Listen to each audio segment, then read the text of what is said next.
thank everybody for joining us for our very first episode of the Color Pages. What's going on? I'm Jabari. What's going on? I'm person? His name is Rubble. Nice to meet you, Rubble. Hanging out, doing well. Hope everybody's all right. Sounds good. And we wanted to get started by addressing some of the things that we talked about in our promotional videos. One of them being one of my random, I'm quite famous for this. You can ask Cammy. Shout out Cameron Basel. Good to see you. You better be watching. If not, I'm going to fight you. As he always likes to say, I'm the person who to throw out a bunch of random terms without really defining them. And I noticed in one of the promos, I did that with my quote about this magical thing I call the truth machine. And what is the truth machine and how does it relate to post-truth and race? Again, another promo that we threw out there. And why are these things important? Well, what I mean by post-truth and the truth machine is really an allusion to a phrase you might have heard called the post-truth society. And that really has two fronts to it. So the post-truth society alludes to two things. First, the philosophical front. It's a very technical, I won't say technical term, but it alludes to a technical distinction that philosophers are now making in what is technically considered now the postmodern era thought. Modern philosophy is really the endeavor of what Richard Rorty would call the Platonic, Kantian, rationalist tradition, where when we think of big ideas like ultimate truth, we're trying to define ideas and prove them beyond a reasonable doubt. So we're taking what is traditionally called an infallibilist view of knowledge. That is, knowledge is a relation between a knower and the thing being known. And that relation is justified for reasons that are sufficient within themselves to claim to know that thing that you say that you know. And that for a long time has been the dominant frame. If you think about Descartes' meditation, he starts off with these what he calls hyperbolic doubt, reasons to not believe things, and then works backwards from assuming those doubts were true, finding clear and distinct ideas. That is, ideas that are so deeply ingrained within the human psyche that one cannot help themselves but discard, but one cannot bring themselves to discard them. They have to believe them. Like the first clear and distinct idea is the idea that, I exist, for example. The famous cogito ergo sum is an example of a clear and distinct idea. So he's working backward from doubts to establish truth in this high ground sense where something is true beyond a shadow of a doubt, right? But over time, as philosophy developed, we came into this era in which we are now, where we see truth as more like, as I put it, a machine. Instead of an infallibilist framework where we're looking for those clear and distinct ideas, or in the Kantian tradition, where we're looking for pure concepts. Those are ways and heuristics of looking at the world that are pure or clean from any kind of contingency and are infallible in that sense. Instead, we're looking at knowledge in a fallibilist sense, where we understand that there won't be justifications for all of our beliefs, but truth becomes more instrumental, in that it's really a term. William James says, and Cornel West, who's probably one of the greatest expositors of American pragmatism, actually, since the 80s, quotes William James as saying that truth is more so an event now than it is some status or way of being. So truth isn't necessarily the correspondence between a statement or a proposition and ultimate reality, like it was in the Kantian and the Platonic and the Cartesian tradition, but it's more so an event, something that happens to a proposition. What happens to a proposition to make it true? Well, and this is, part of what I was getting to. We have propositions that are furthered and spread throughout the society. We all hear claims all the time. And if we think about it, for example, let's take the coronavirus. I think the coronavirus is at the same time the greatest example and the biggest red flag for the state of our truth machine. I'm not an epidemiologist. Rebel, are you an epidemiologist? I don't know nothing. Okay. But we hear certain claims about the coronavirus. The coronavirus is transmitted through respiratory droplets. Or the Everybody is suddenly a doctor. Exactly. But what do? We hear these statements and we have to decide what's true. We have to. Why? We're not looking again for some highbrow ultimate status of reality in the old traditional sense. We're looking for truth insofar as it works in the way of belief. Again, another William James pragmatic conception of truth, meaning that truth isn't something that is the ultimate good. Truth is something that helps us and guides us in our everyday action. That's the pragmatic maxim. Our conception of things is whatever helps us along as a rule or a guide for action. And whatever that rule and a guide for action is, that's what our conception of an entity is, a proposition, an idea, whatever. And so truth in that way has this tendency to help us and guide us in our everyday lives. If we want to know the truth about the coronavirus, well, we're doing so that we know what to do to protect ourselves and our loved ones. And we have to rely on verification to figure out what is true. So how are things verified? Rebel, are you going out and conducting your own studies? Not usually. Not usually. I mean, unless you want to go out and infect yourself with the coronavirus, fine. You're not conducting your own studies. I'm not conducting my own studies. I'm relying on institutions to tell me what's true and what's not.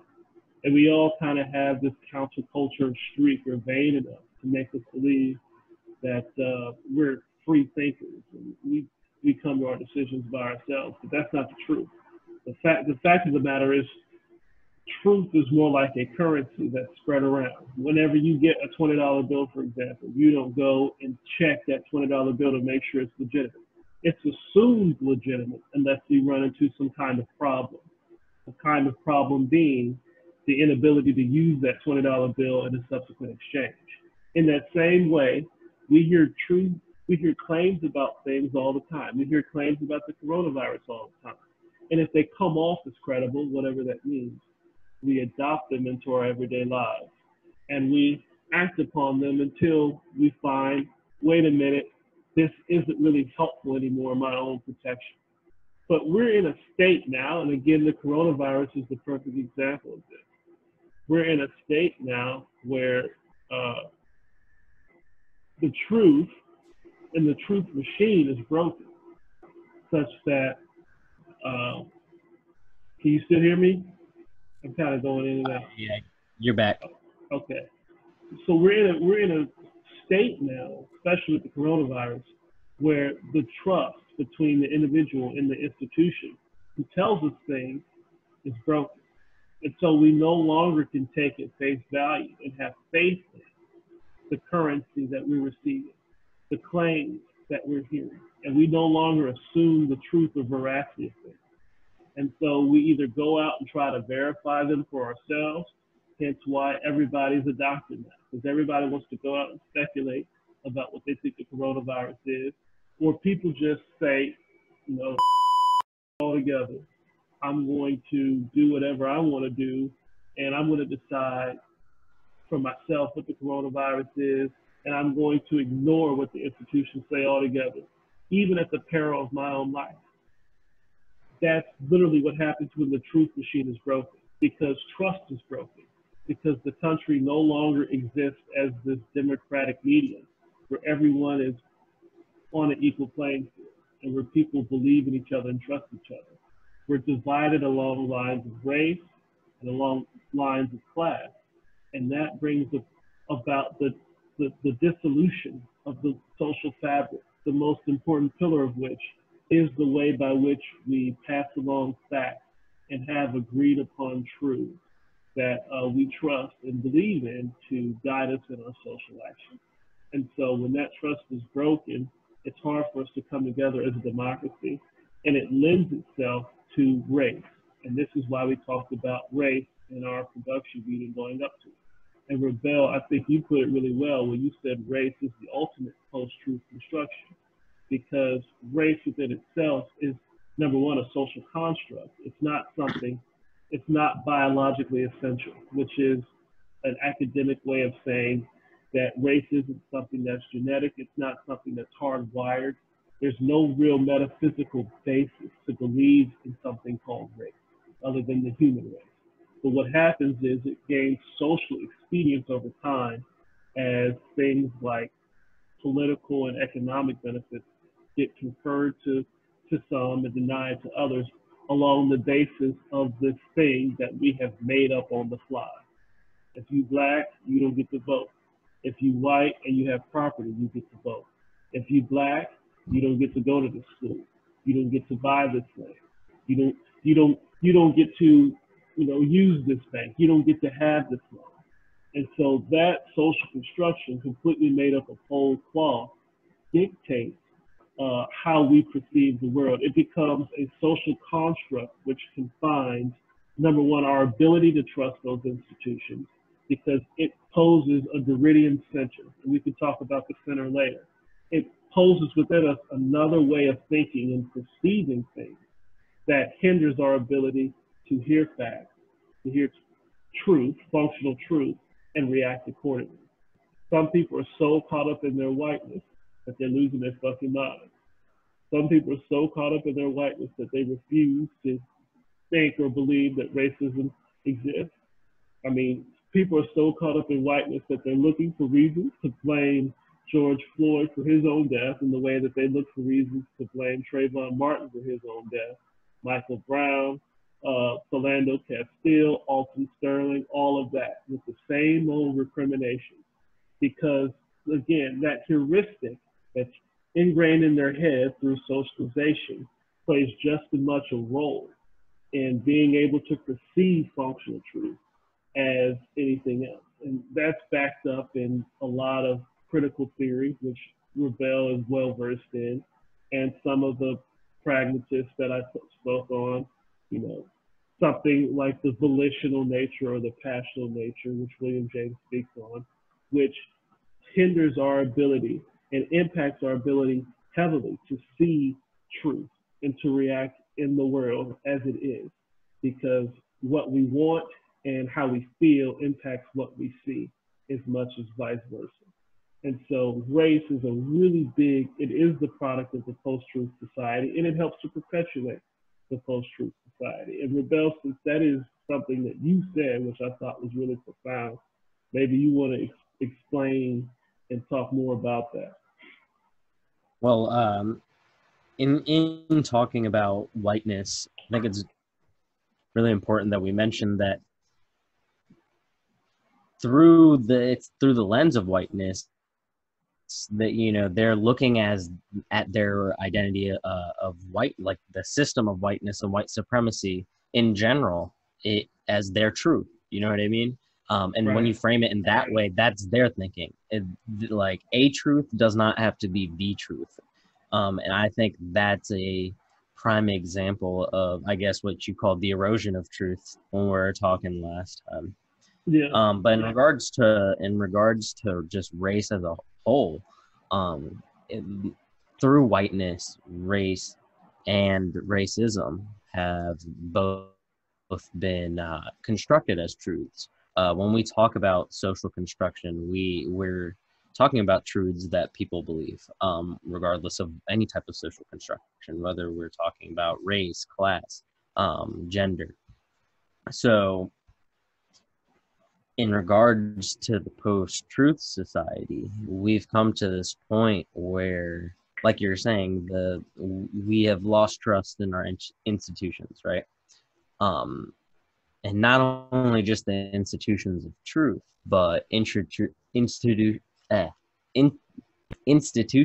of everything. I mean, just look at it. Donald Trump, as our president, has a lot of negative press against him. Yet despite that, he's still been able to become president. And the And we'll more see what people happens again. criticize him, the more they are likely to support him if Yeah. they're in the, Well, assuming they're part of his base. when they talk about celebrity culture, they say like all press is good press. And I guess since we have a celebrity now as president, I guess all press is good press. Right. Um, so yeah, we've it's definitely an interesting Interesting. lens on the current climate. Interesting. It's definitely an interesting lens on the current climate, though, because I mean, I think the fact that we're talking about, like, the fact that race is constructed as a truth, like the fact that we're even talking about it, I didn't create it, you didn't create it.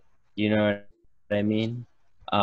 It's just something that we've been, I mean, taught through behavior, and a lot of times through, I guess, lack of behavior or lack of attention. Um, I mean, that's the whole. I guess that's the whole idea of bringing down the monuments, right? Of breaking down these symbols of whiteness to deconstruct their truth. And that's exactly what I guess that's what deep down that's what the backlash against bringing down the monuments is bringing out. It's that they feel like their truth is being eroded, but Right. it's not being eroded. It's still that we know what history has really been tried to been Right. has really been eroded. You just hit on something really profound when you talked about taking down the monuments, and this is why it's like, and I'm gonna go ahead and just say it. This is why white people a little. I'm not gonna say slow on the uptake. What's a nice way of putting it? But this is why white people like don't understand the need to talk about race in order to defeat race, because essentially taking down race is an act of deconstructionism, and deconstructionism in the postmodern philosophical sense, and in the exact way that you just put it, is literally the effect of taking the very tools of racism, of which race is a part, and using that very tool of racism, which was obviously inflicted and beaten about our country to subjugate a group of people, and flipping it to uproot itself. So you're using the ideas of racism, flipping it on its head to end racism. So we have to talk about race, which is undoubtedly a tool of racism and the racist culture, to uproot racism. We have to identify and look at things along racial lines so we can see how racism has played a part in our everyday lives, and then work intentionally along racial lines to reverse the inequity in the system. And I think it throws people, that kind of paradoxical tightrope is so narrow that people have a hard time understanding that. And so they're likely to side with Morgan Freeman, who says, if you want to end racism, don't talk about it. You can't do that. Yeah, you can't be colorblind. You're not colorblind. You've been taught the same things that we've been taught. You know the same stereotypes, the same jokes that aren't really that funny. Right. But when we talk about this as well, I think it's important to note the ways in which race have become not only social constructions, but legal, political, economic. And you could, I don't even know how else to divide it. But it continues to go on that way. And I guess that like the unwillingness to recognize that, despite the evidence of all the truth, kind of goes back to the claim of the erosion of trust. And like you mentioned, you said it really fast, but I think you should harp on the point. If you're writing a whole book on claiming this, you would probably have to write a couple chapters on the relationship between truth and trust. Right. But it's undoubtable. Right. And I White mean the people, fact that some people are still to recognize that, still claim to be colorblind, or say that people are soft. I'm sorry, right. being innocent people being killed does not and protesting innocent people being killed and targeted constantly and have been for centuries, and in the modern climate for decades with militarized police and advanced targeting techniques. And despite all that evidence, I mean, the book's there. It's the government. It was the government paying for all this. A lot of times, the federal government paying for a lot of the militarization, and the evidence is right there. That's all I'm saying. And the fact that you still disregard that and say, "Oh no, it's because," dude, I don't even want to talk about stereotypes. No, but no, I don't even want to. That's so. I mean, I've been talking to Sam about this a lot lately, and there's a book by that Sister Simpson. Shout out Sister Simpson, who undoubtedly is not watching. Sister Simpson, one of the professors at U of R. Shout out to her. She made us read a book called Racism Without Racists, and it talks about how racism is so ingrained into the way we look at the world. So much so that we don't even recognize that it's racist because it has become the norm. It has become the center. Yeah. It's become the way by which we analyze everyday life.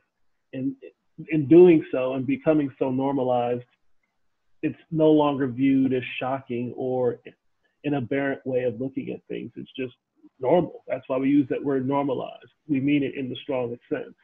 Like some of those arguments and stereotypes are an example.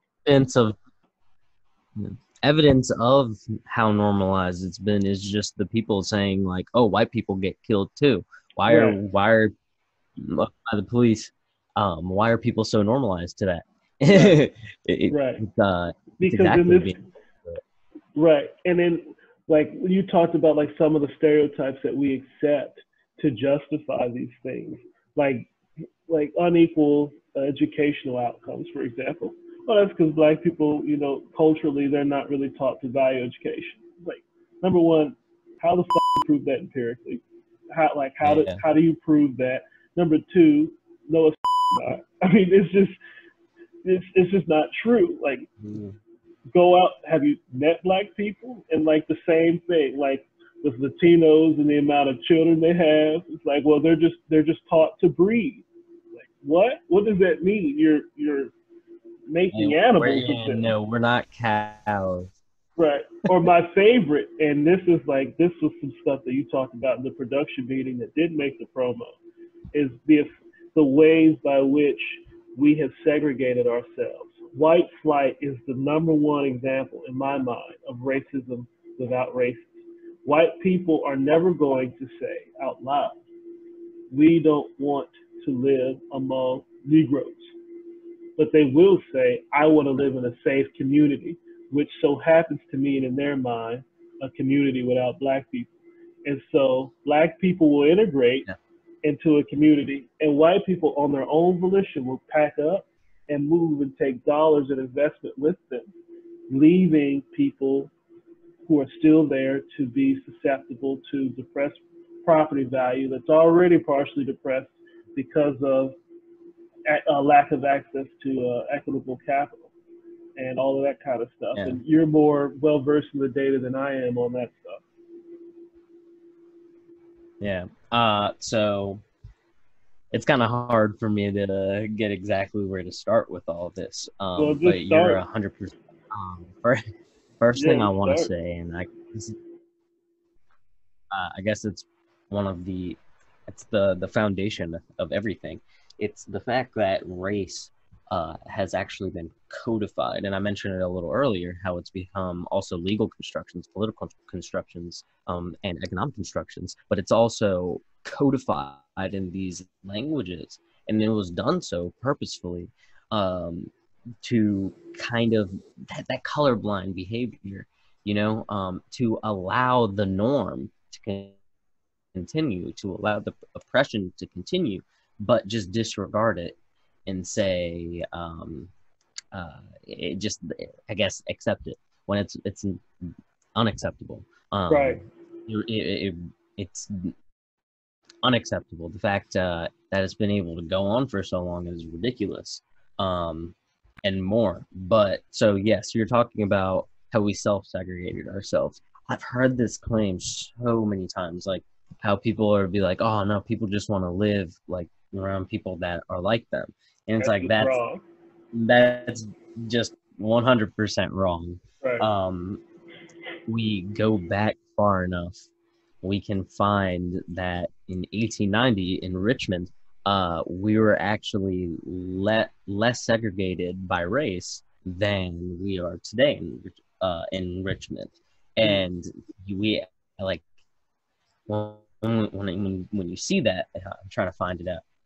I'm trying to pull up the map exactly. I might not be able to, but I have another one for exactly what I want to be talking about. Yeah, let me know. Let me know when you're going to share it so I can make sure that it makes it in. Yeah. Actually, do that now while I pull it up, and so I don't stumble my words.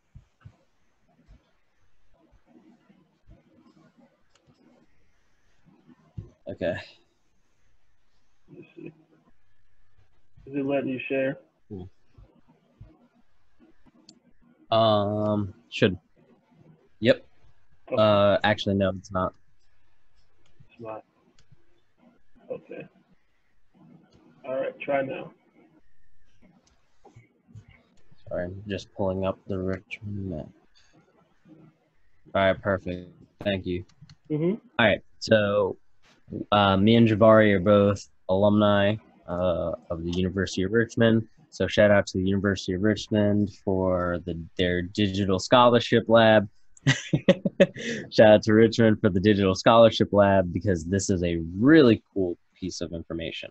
But so redlining, we've heard a lot about redlining, but a lot of people don't know exactly the history.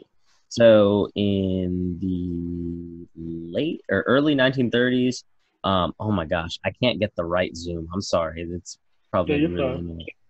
My late 1930s, the New Deal order under FDR, they got legislation passed to back private loans, so back housing mortgages that we all are so comfortable today knowing. So people all of a sudden were getting more loans to get houses. And I think this is a really important phenomenon for people to discuss and actually understand how home ownership itself was something that came around during the New Deal order. Before then, most people rented their properties unless they were wealthy, really, really wealthy. And we're talking about Gilded era. Right. But so because the federal government started backing loans, saying that, if people had to foreclose on home mortgages, federal government would back them, so they would keep giving out loans. Suburbs were created. I don't want to go into the whole concept, or not the whole concept, but the whole history. But so whatever. In the 1930s, the Homeowners Loan Corporation was created. The Homeowners Loan Corporation was a government institution, a government corporation, and they started this commission to go around neighborhoods in cities and in their outskirts and assess the risk of lending in these areas, because banks operate in risk, right? On risk. If it's too risky, they're not going to give a loan. Same way countries do that. You know what I mean? Right. Is the United States going to invest in Yemen right now? No, there's a lot of turmoil. It's so economically it doesn't make sense. Socially, it obviously makes sense in trying to stop things, but economically it doesn't make sense. Right. But so in that same vein, people that work for the Homeowners Loan Corporation, these risk assessors, they would walk around neighborhoods and they would assess risk where it would be least risky, so you can give loans to move into those areas and whatnot. So let's just look at, so in this was the guidelines in which the federal government backed loans, mortgages. So in that regard, basically the only way people could get mortgages, right? And so let's go click on a green area. Green area, Windsor Does Farms. that look familiar? That's why I clicked on one. All right. Yeah. Towards the riverfront, where there are a number of homes worthy, and this is exactly what people wrote. So these people were walking through this area, like on foot, probably in a car or something as well. And they're walking around. They're literally just writing this down, right?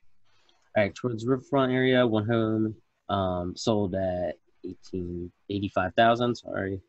Um, okay. All right. Type best people. Now Right. let's remember this language. These people are writing that. Right. And why are they the best people, right? Largely because rich, but let's lay the foundation. It's because they're white. Infiltration. When they talk about infiltration, they're talking about minority populations. Foreign born, empty. Negro, empty. Best people. Right. Best. This is hard evidence at the ways in which race itself has become codified in housing policies that didn't, these maps, the homeowners loan corporation maps, didn't end until the 1970s. So let's think about that. That's decades and decades of, I guess, self-segregation that people love to talk about, right? Right. But it's simply not the case when you look at other things that coincided it. But so let's click on another area. So, or actually, let's keep going. Nope. All right, most desirable area in or about Richmond. All right, cool. Now let's go just down the block. Uh-oh. Riverview, practically. No. Wrong plot. There we go. Uh-oh. So this area, I don't know if I could zoom in really well, dude. Crowding white men out. Yeah. Oh, geez. So Negroes crowded out of D1 are crowding white men out of the age and obsolete structures. Let's see. Favorable influences, empty. Let's go see another one. Red lines. Oh. Cool. Nope. Or yep, same thing. And look at the difference in income, right? Mm-hmm. And largely, this is still a product of, I guess, where investment went and investment didn't go, because of these maps as well. So when we talk about people moving out, right, and getting home loans, they're moving out into the suburbs. And along with those suburbs came all of these massive town centers and shopping centers that we all are super accustomed to. It's not, I'm not saying anything controversial in saying we have a whole lot of motherfucking shopping centers everywhere. Everywhere you fucking go. The Short Pump got fucking Little Lawn, got fucking Stony Point. It's like, bro, how many fucking places do you need to buy the same shit from? Right. But along with that, so when we think about those places popping up, we have to think about how those are investments, right? But along with that, disinvestment came. So these were probably the money in a lot of the shops, right? That would otherwise have been in city centers, as white men were able to get loans and move out, and black people were not able to get loans. So came the investment. So also went the jobs, right? Right. The jobs, the places you can buy or buy things and shop and socialize. And oh man, it's definitely a lot to talk about. Last couple things. Yeah. So what does the colors mean? So the colors: green, low risk. You can give loans to move there, right? So Right. theoretically, a black man in D1 and his family could have, or black woman, or it probably, I don't know if they were giving loans to women at the beginning. I highly doubt that. Mm-hmm. But whatever the case is, theoretically somebody in this district, D1, could move to A5, right? But so when Right. we think about getting right and moving out of somewhere, um, you have to have collateral, correct? Correct. And you also, if you are owning or trying to move to a house, right? Probably selling what you have now, right? Right. So if you have a house, you're selling it now. So let's say you owned a house in D1, you're a black man. Hmm. You are trying to sell that to move to A5. People are not going to be getting mortgages to move to D1, so they're not going to buy houses there, right? Right. So that family cannot move or sell their house and move out into those districts And or don't into for, A5. and don't forget about restrictive covenants, where people, for Yeah. example, in A5, were specifically forbidden from selling to undesirables, that's black people, Yeah. uh, selling their home to people of color for a long time. And it's also important to recognize as well. It was they make a lot of really racial claims in all of these. But the three big ones that they really deem as red are black, Latino, Right. and Jewish at this time. Um, yeah, so let me see this. You see this mostly woods, bushes, practically no homes, 100% Negro. Um, yeah, let's go on. Is there any other town you'd want to see? Oh I shit. think, I mean, that pretty much covers it. I mean, That yeah. that covers it. And to When the we degree, uh when go ahead. we so when we talk about these things, we have to recognize the ways in which they're codified in economic language, right? They were codified in the language of risk. Shout out to Dr. Yellen. They're codified in the language of risk, so as to not be in racial terms, but absolutely have racial impacts, Right. and were written by racists. People were frankly racist. You know what I mean? Right. Um, uh, and people will love to say, this is such a long time ago, but the policies went on until the 70s. And this is still without talking about racial covenants. Um, that's simply just an example of redlining. But also Right. neighborhood committees as well would force the realtors working in those areas to Not to not show sell homes. to minorities. Yeah, Right. exactly. And that still Exactly. happens. So, That still happens. yeah. And then people forget the generational aspect as well. There's a huge generational aspect too. Your grandfather owning a home matters insofar as he can pass it down to your father, and so on and so forth. Building a home is equity. You can tap the equity for a loan to finance a business. You can sell the home straight up for cash to do whatever you want with it. And that matters. And when you have wealth to pass down to people, you set up future generations for the better. And it also works in the reverse. If generations of people are actively forbidden from taking part in the capitalist experience, sorry, Mr. Marxist, then they're going to be worse off. So I mean, it's that simple, and it's all done as I think again under the guise of being post-racial or non-racial.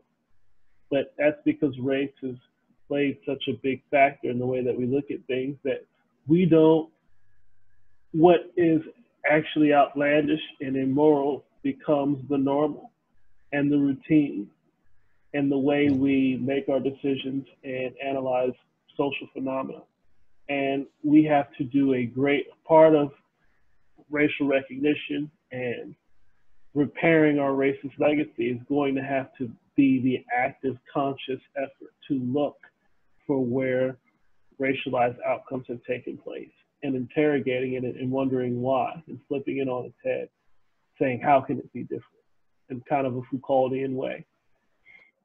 In that same way, you're a student of critical theory. I mean, yeah, because like he has this idea of like queering the theory, and I mean, queer theory can mean like the study of gay people, but like queering the theory also in the sense of literally like flipping it in the same way that we talked about with like we're taking down the statues. Whatever you think of what the statues represent, the act of taking them down within itself, just the act, is a way of reversing the previous dynamic. And in that same way, we have to look at thought patterns and flip it intentionally. Instead of saying, well, is this normal? Why not say, well, does this have a racial impact? And why does it have a racial impact? Instead of, as we is either well-off people of color or white people often do, just assuming that it has this innocuous explanation. When oftentimes it doesn't. Yeah. So. No. We're on the same page there. We're on the same page there. But bringing that back to the post-truth society then, race itself has become a post-truth. And I guess largely because the current climate and things going on and the Black Lives Matter movement going on, and really the press that the Black Lives Matter movement has gotten and able to generate for themselves as well. It's the most obvious. Race itself has become the most obvious example of the post-truth society, or I guess an element of the post-truth society. So thus, recognizing the existence of it, and recognizing, I guess, its post-truth nature, right?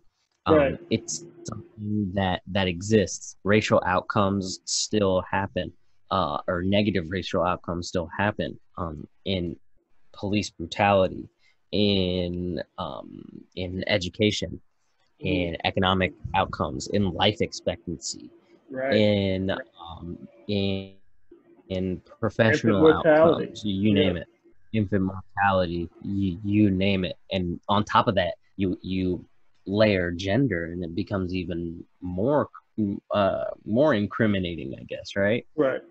But despite that, people still have this colorblind mentality, or I guess this post-truth mentality of not recognizing,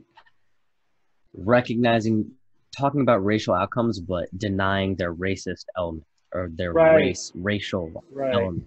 And that is critical to understanding what the post-truth society is. And it's a part of the truth machine.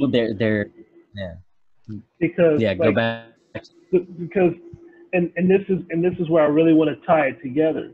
So the reason why whiteness and I think the discussion of post-truth go together is like part of the truth machine, and this is where like the critical theory ties in really well with kind of like the more pragmatic, the more mellow continental philosophy, my flavor of continental philosophy, where we think about how it is that we as human beings come to accept what I'm calling functional truth, right? So I talked about at the very beginning the difference between like the high order, the absolute objective reality versus a truth that really helps us in our way of belief and our way of action. So when we come to a functional truth, we come to it based on, I mean, William James really does the best job explicating it. Peirce is more systematic and logical and analytical in the way in which he comes about it, but they're all kind of speaking toward the same thing, which is our tendency to be voluntaristic, is the word that Cornel West uses, and trying to actively go about in the world and discover things and use the world as our tool to advance what we want to do, and also being limited by the fact that we're not always rational, the fact that we have irrational biases that we naturally fall back on, and the fact that we're a product of the society. So William James, calls it, the will to believe, in the will to believe, the limitations of our passional nature. So our emotions, they get in the way of how we see things, and our volitional nature, what we want. If I really, really, really want to discover a sweet confectionery thing to ingest after dinner, I'm going to be more inclined to invent ice cream than the dude who doesn't really have that desire. I mean, kind of a silly, stupid example, but the idea is our will shapes and kind of aims our attention at certain phenomena in the world and help us to shape and bring together ideas that we can then go out and test to figure out, is it true or does it work? And so in that way, we're limited by our passional nature, what we're excited about, what pisses us off, and what we want to do. And race has this unique way of bringing both of those elements together, along with instinct, which is the word that Peirce uses. How does race involve our instincts? Obviously, we're a tribal people, naturally. We need to come together in small groups to seek collective security in the pursuit of our own individual stability, right? So that's easy. Well, what about our emotions? All you have to do is go outside and look around. Look at the tears of the black folk. Look at the anger and the defensiveness and the sort of the raw, visceral, negative reactions of white people when they're called a racist. It has a very deep emotional and sort of raw connection with them that really brings it out. And then obviously our volitions, what we want to happen. I'm not saying white people want to be racist. I mean, some white people do want to be racist, but there is certainly a desire to advance. It's a truth. It's a post-truth. It's a post-truth that they were taught. And right. The thing is, people operate their existence through these post-truths without talking about it or being conscious of it, because it's part of socialization. You know what I mean? The same way in which a darker skinned person feels less beautiful because the fact that they're darker skinned, because they're darker skinned, that's socialization. You know what I mean? Right. No, so the way the instincts of tribalism and the deep emotional connection to race that we still have in this country, combined with a passion and a volition to drive us in particular directions. Race touches on all of those things that William James talks about that impact the way that we see the world. So it then makes sense that white people can look at George Floyd being choked in the street and then go out the very next day and say, well, not all cops are bad, and I stand behind the thin blue line. Why? Because even though that event is tragic, their perception of the event in their own limited world is curated through the lens of wanting the police to stay the good guy, of having this deep emotional reaction to this normalcy that's really embedded in their security at the expense of Black people. And that's exactly what we're talking about when we talk about, I guess, when we both are referencing a system of white supremacy in the culture. It's exactly that. It's exactly that. It's that knee-jerk feeling that I guess white people get when you say the police are targeting Black people, and you're like, well, not all police, but it's also in the same vein. The system of white supremacy also is hypocritical because it's also just very odd. It's kind of sad. It's very sad. Because not all those white people are well off, but their whiteness helps them to vote against their interests. So we can talk about that all day. We can talk about that all day, but we gotta move on to rapid fire before we sign off. Rapid fire, we ask each other questions and we have to be brief. So, Rebel, Got any questions for me? I do. All right, hold up. I'm pulling them up. Pull them All up. right. So when I asked you to do a podcast with me, what inspired you to say yes? There's a deep personal answer that would take me an hour. I think the true answer is because I feel like I have something to say, and I felt like that for 2 years, and I didn't quite know how to say it. And I think the podcast is a perfect way of letting me stumble through roughly, very roughly, what it is I have to say, while also having the guise of being professional and not really embarrassing myself because I have an excuse. I'm filling airtime when I ramble. Whereas in reality, it's me very messily trying to get together what it is that I want to say, while yet having a sense that there's something there that's important. That makes sense. 100%. And I feel you. I've been very rambly today. Oh, that's fine. It's been a long day. Just so viewers know, we're recording this at it's 1:30 a.m. Oh right yeah, now. that's Um, early. That's early. we're night owls. Tonight, I don't really feel that much like a night owl. I want to pass out. I'm But getting all right, old. next question. All right, all right. So we established why you wanted to do a podcast. Kind of. Yeah, kind of. So when is the most interesting time in history to you? 1968. Period. 1968. Period. Do you want? I mean, I'm biased because literally right before we were filming, I was flipping through the channels and saw CNN's little miniseries 1968. But I felt that way before I saw the documentary. I mean, take that for what it's worth. If you Yeah. want to mirror into what we are as a nation, we have a historical mirror in 1968. We are in a reiteration of 1968. Just fortunately for us, there's no one of Dr. King's magnitude or Bobby Kennedy's magnitude whose death would be so tragic as to stop the nation in its tracks like it did then. But the climate is exactly the same. Yeah. Okay. I 100% agree. 100%.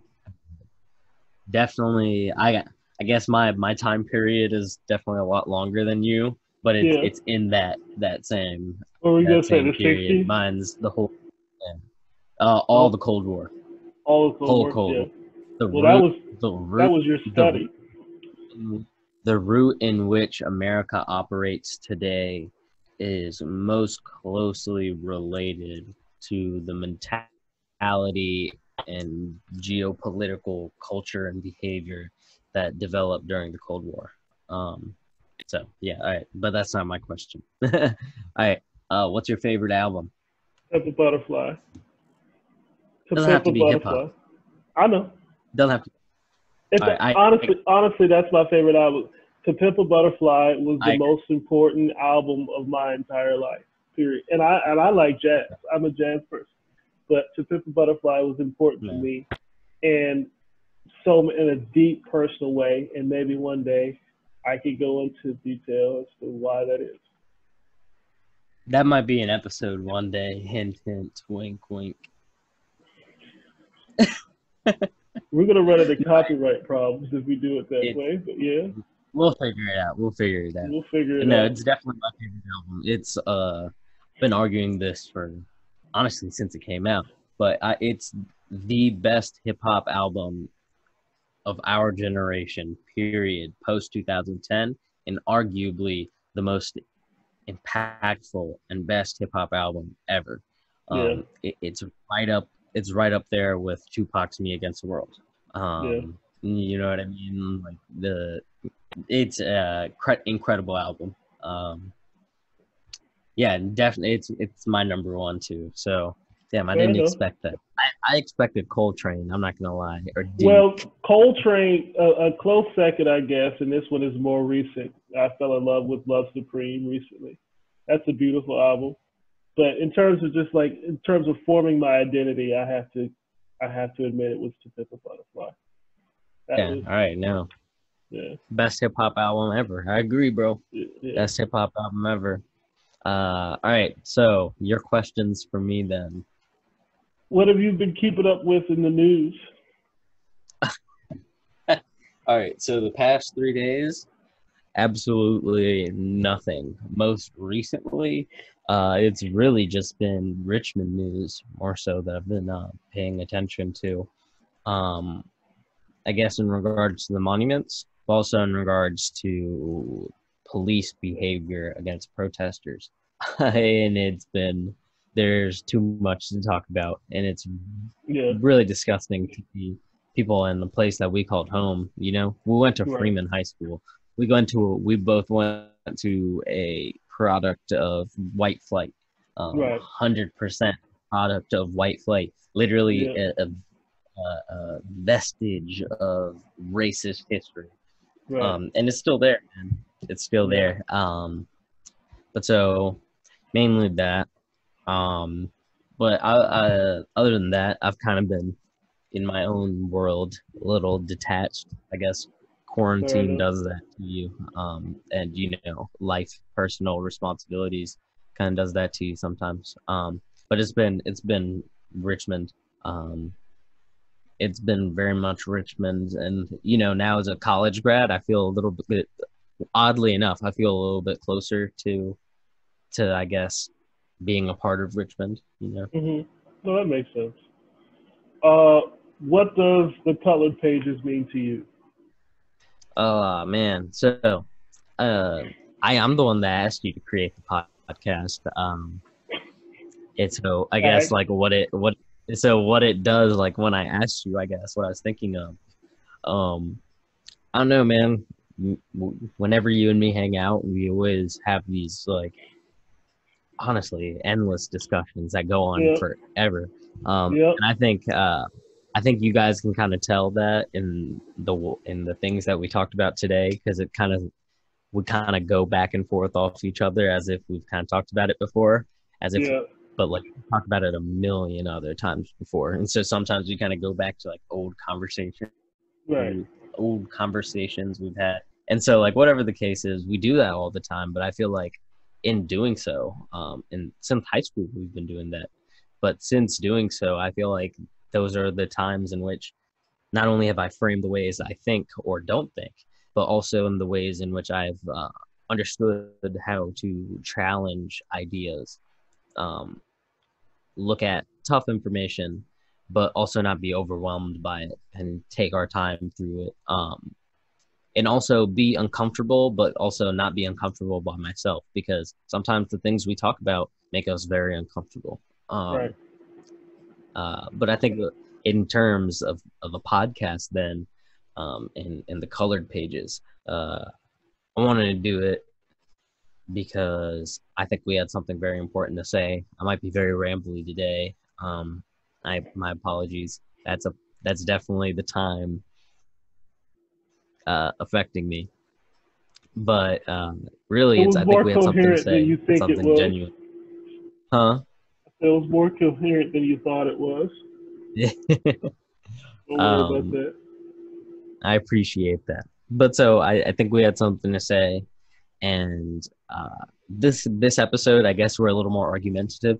Um, Later on, you're gonna see how we try to think through things, how we try to come to the types of thinking the type of claims that we have, just breaking through material written by philosophers, by historians, by political scientists, by economists, Mm-hmm. constantly breaking those down. We try to come to these conclusions. But so then it goes back to exactly your question. What does the colored pages mean to me? The colored pages means us being exactly who we were since high school, just wanting to learn, but also recognizing the ways in which we're also a product of our identity. And so when we talk about those things, we're operating in the post-truth society just as Yeah. much as everybody else, just Right. as much as everything else. But we're trying to break it down. We're trying to deconstruct. Right. And I guess that's what the colored pages is. Fair enough. We're deconstructing the post-truth society. Welcome to the colored pages. Fair enough. So this is a curveball then. You're going to be teaching, right? Soon. Yep. How are you going to handle that? What is your biggest fear with teaching this fall? Oh, that people will not, like, the kids won't like me, and my coworkers will be like, "Oh, this kid's a scrub." I'll be like, "Man, so." Fair enough. Fair enough. I think that's pretty much it then. It's pretty superficial. I'm pretty sure, like, I think I can teach. I think I think I'm well equipped to do it, and ready. I think I'm prepared to do it, but it's also a matter in which people have to like me, I guess. Fair enough. And I don't think people won't. But in being my first, I guess, adult job, that's a fear. Fair enough. I think that's fair. Well, I think that's pretty much it. You look tired. I know I'm tired. So I guess this is us. I'm Jabari. What's your name again? My name's Rebel. Oh, well, that's good. We're signing off. Y'all remember to stay wordy and nerdy and keep your pages colorful. See y'all later.